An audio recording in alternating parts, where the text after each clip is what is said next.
Hi everyone, I'm Jock Emmanuel. Welcome to my series. In this video, I'll be showing you how to evaluate some questions in analytical geometry problems.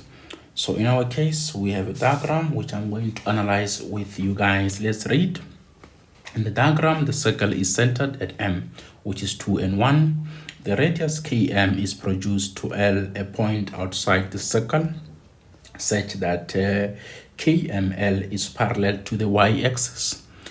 LTP is a tangent to the circle at T, which is -2, and B.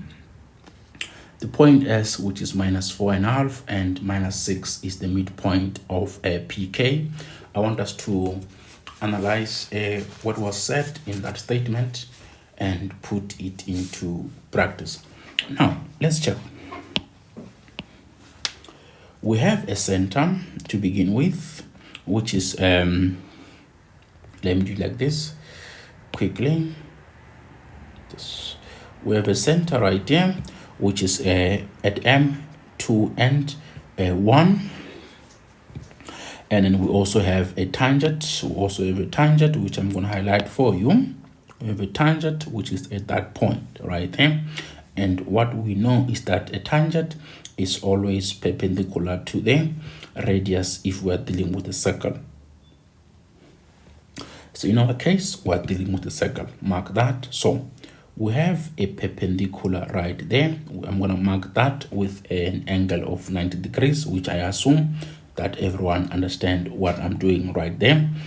So now we have a point T, which is the point of contact. We also have a point, it's what we are given, M as the center, where 2 is the x coordinate of the center, and y is 1, which is the y coordinate of the circle center.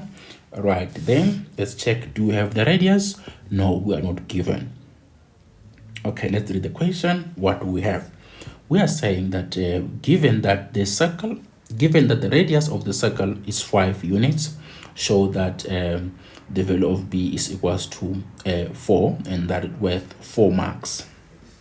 I'm going to work it out with you guys.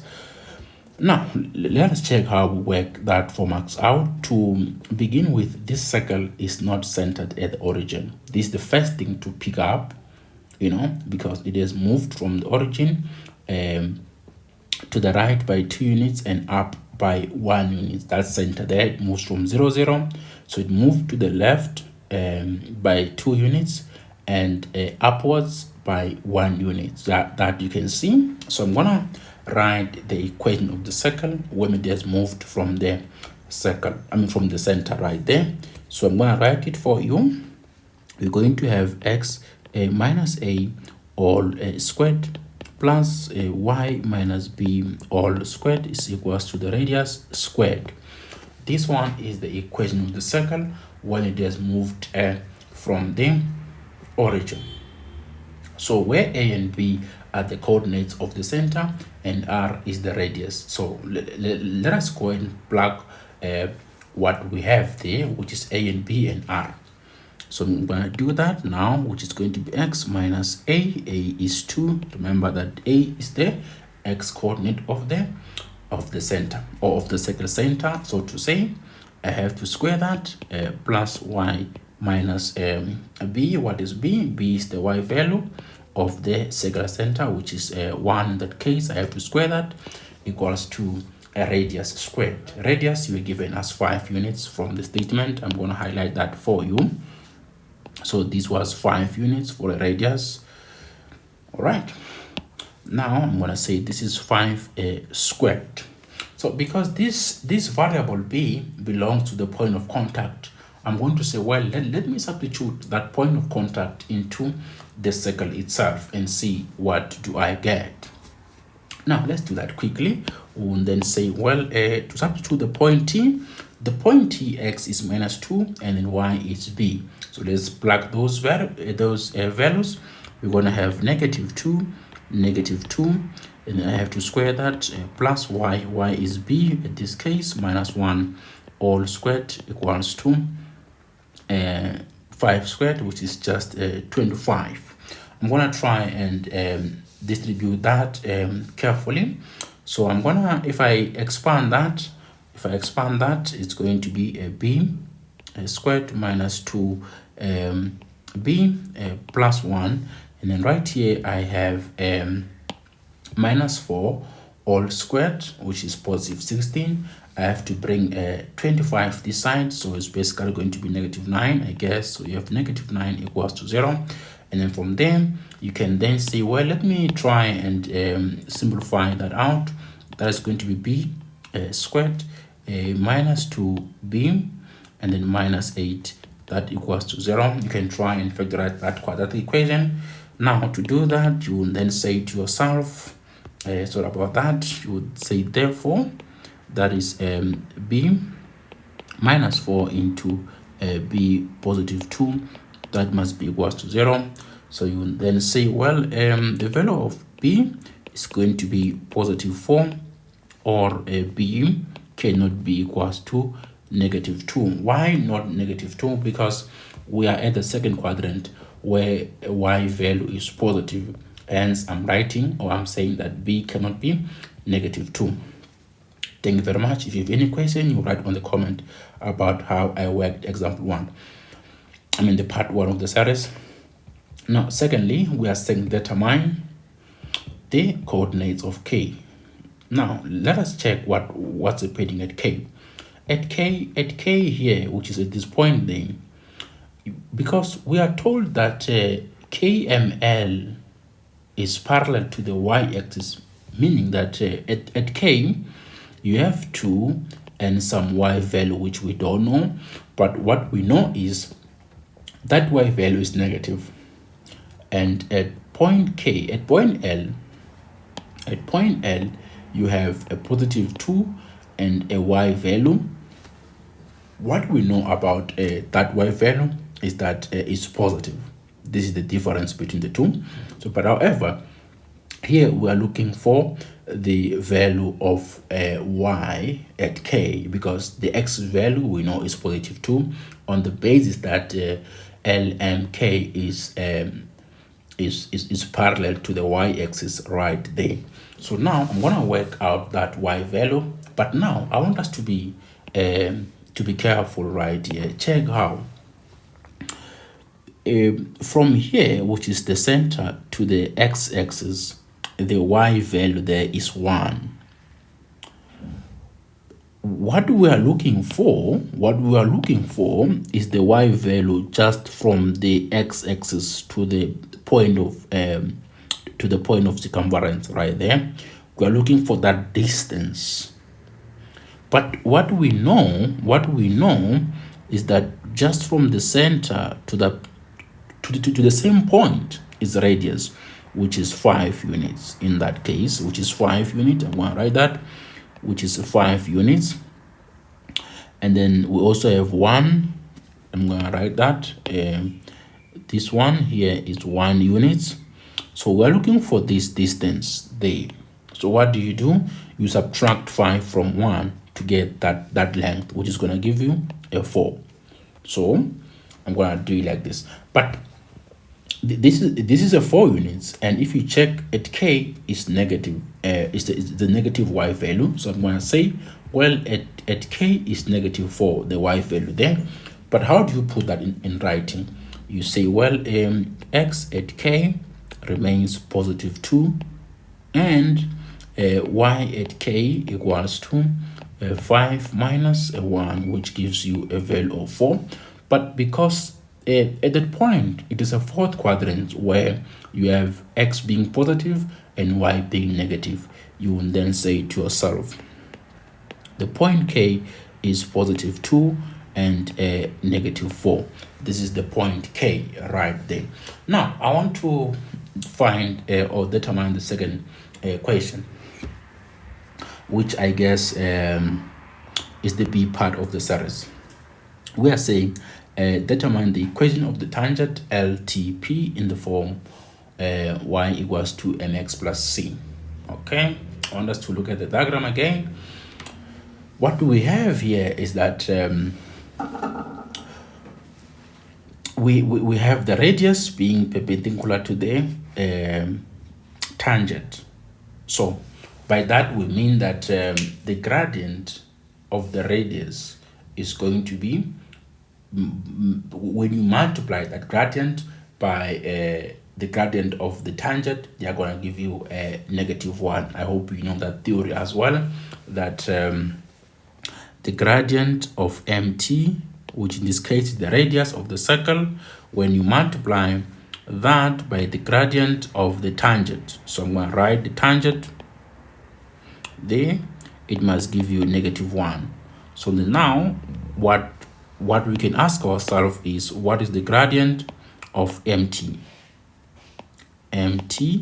So if we look at that, we'll then say that is 4 minus 1, which is +3, divided by -2 minus 2. So basically it's +4, but it's negative. So I'm going to put a negative in front there. Let me put in red so that you guys can see that. So that is negative minus 3/4 is the gradient of mt, which means the radius. And now it means that I can get my gradient of the tangent. Let's see that, which then gives us the value of 4/3. This is the gradient of the tangent. So I will then say this implies that you have a equation of the line, which becomes 4/3 x plus c. So I want to get the value of c. How do I do that? I go to the point of contact and use that point, because it's only the point that I have at the contact. If I knew the point P, I was going to use that as well. If I knew the point there, I was going to use that. But because I don't know the point P and L, I'm bound now to use the point T, plus I know the point T is -2 and 4. So I'm going to say to myself, at T, which is -2 and 4, these are coordinates. So I'll then say to myself, this implies that I have to plug these values at that equation. So let's see what we get. Y is 4 equals to 4/3 into x. X is -2, and then plus c. So therefore, I will say to myself, c equals to, I have to solve c a bit. So it's going to be 4 plus 8/3, which is basically I get 20/3.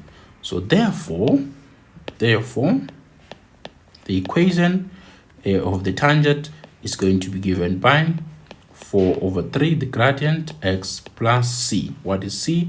C is 20/3. So this is my equation of the tangent. This is my equation of the tangent in that way. And this is how I would solve the B part of the second question. And then now the third question is very easy. Let us read that together. We are saying another circle with equation that is given as an equation is drawn. By the way, the equation is x minus 2 all squared plus y minus n all squared equals to 25. We are now saying determine with an explanation the values of n for which the two circles will touch each other externally. Okay, now we have a circle M. We have a circle M, which was our circle. This one, it was x minus 2 and y minus 1 there. So I'm going to do that. I'm going to say, well, I have a circle, which is x minus 2 all squared plus y minus 1 all squared equals to 25. And then this other circle, say maybe it is A in that case, which is x minus 2 all squared plus y minus n all squared. This is also equals to 25. We want to solve the values of n for which these two circles will touch each other externally. So look what I'll do. I'll then say, well, we have an equation for such a circle touching each other externally, which means that the the distance between their centers, which is AM. The center of A and the center of M, when you take their distance using the distance formula, and you are going to get R of A plus R of M. When you add the radius of the two circles, they are going to give you the sum of the radii between their centers. So now let us get it clearly. What is the center of A? It's 2 and what? And N. And what the center of M? Center of M is 2 and 1. So I'm gonna say, well, let me get the distance between AM. I'm gonna use the squared formula, which is going to be 2 minus 2 all squared plus N minus 1 all squared, and then this becomes N minus 1 all squared. Now let's see now what is the radius of A. Radius of A is 5, and also the radius of M is also 5 from what we have identified right here. So what I'll then do is I'm gonna plug it into the equation. Let's see. AM is equals to RA plus RM. What is AM? AM is the square root of M minus 1 all squared is equals to 5 plus 5. So this becomes N minus 1 all squared is equals to 10. I have to remove the square root. How do I do that? I follow the basic algebra. I have to square both sides. So this becomes n squared minus 2n plus 1 minus 100. So it's going to become negative 99 right there. And then I have to factorize that equation. So this becomes n minus 11 and then plus 9. If we try and factorize that carefully, if I'm wrong, you guys will correct me in the comments on my factorization. So therefore n becomes positive 11, or n can be let's check that, n can be negative 9. So these are the values of n. These two are the values of n. This is how we will solve that equations. No, thank you very much for watching.